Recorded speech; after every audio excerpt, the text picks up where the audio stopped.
দেশে ব্যক্তি পর্যায়ে নিরাপত্তা নিশ্চিতে আগ্নেয়াস্ত্র রাখার রীতি অনেক আগে থেকেই চলে আসছে। এক্ষেত্রে নানা রকম শর্ত পূরণের পরও অস্ত্র ছাড়া আবেদনকারী ব্যক্তির নিরাপত্তা বিঘ্নিত হতে পারে। প্রশাসন এ বিষয়ে নিশ্চিত হলেই সনদ প্রদান করে। শুধু আত্মরক্ষার্থে সনদপ্রাপ্ত অস্ত্র ব্যবহার করা যাবে।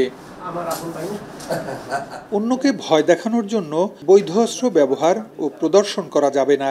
কিন্তু এই নিয়ম না মানার নজিরও রয়েছে। সম্প্রতি বরিশালে এমন ঘটনায় দুটি আগ্নেয়াস্ত্র জব্দ করেছে পুলিশ।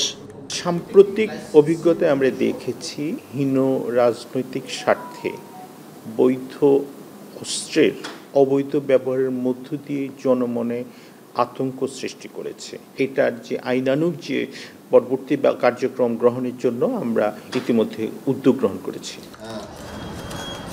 আগ্নেয়াস্ত্রের গুলি কেনার ক্ষেত্রেও জেলা প্রশাসকের অনুমতি লাগবে। আর কতগুলো গুলি আছে তার হিসেব থানা ও জেলা প্রশাসকের কার্যালয়কে জানাতে হবে। অন্য কেউ এই অস্ত্র ব্যবহার করতে পারবে না। এত সব শর্ত থাকলেও ঘটছে অনিয়মের ঘটনা।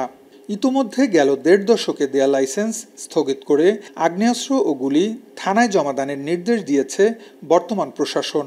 সামরিক এবং বেসামরিক কর্মকর্তা কর্মরত আছেন, এর বাইরে যারা আছেন তাদের নিকটস্থ থানায় অস্ত্র এবং গোলাবারুদ জমা দেওয়ার জন্য নির্দেশনা প্রদান করা হয়েছে।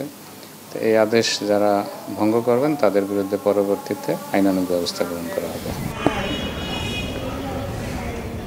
ভয়ভীতির জন্য অথবা ভয়ভীতির উদ্রেক হতে পারে এমন ক্ষেত্রে আগ্নেয়াস্ত্র ব্যবহার করা যাবে না, এমনকি প্রদর্শনও করা যাবে না। আর এটি করা হয়ে থাকলে কিন্তু আগ্নেয়াস্ত্রের লাইসেন্স বাতিল হয়ে যাবে।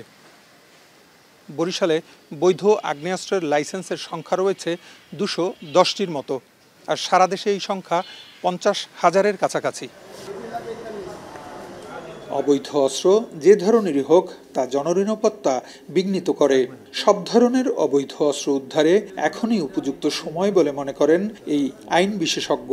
এটাই এখন সর্বোত্তম সময় যে অবৈধ অস্ত্র আছে কিনা, থেকে থাকলে সেগুলো খুঁজে বের করা, বাজেয়াপ্ত করা এবং এই অবৈধ অস্ত্রধারীদের শাস্তির মুখোমুখি করা, এবং একই সাথে এটা করার মাধ্যমে মানুষের মনে নিরাপত্তার বোধ ফিরিয়ে আনা।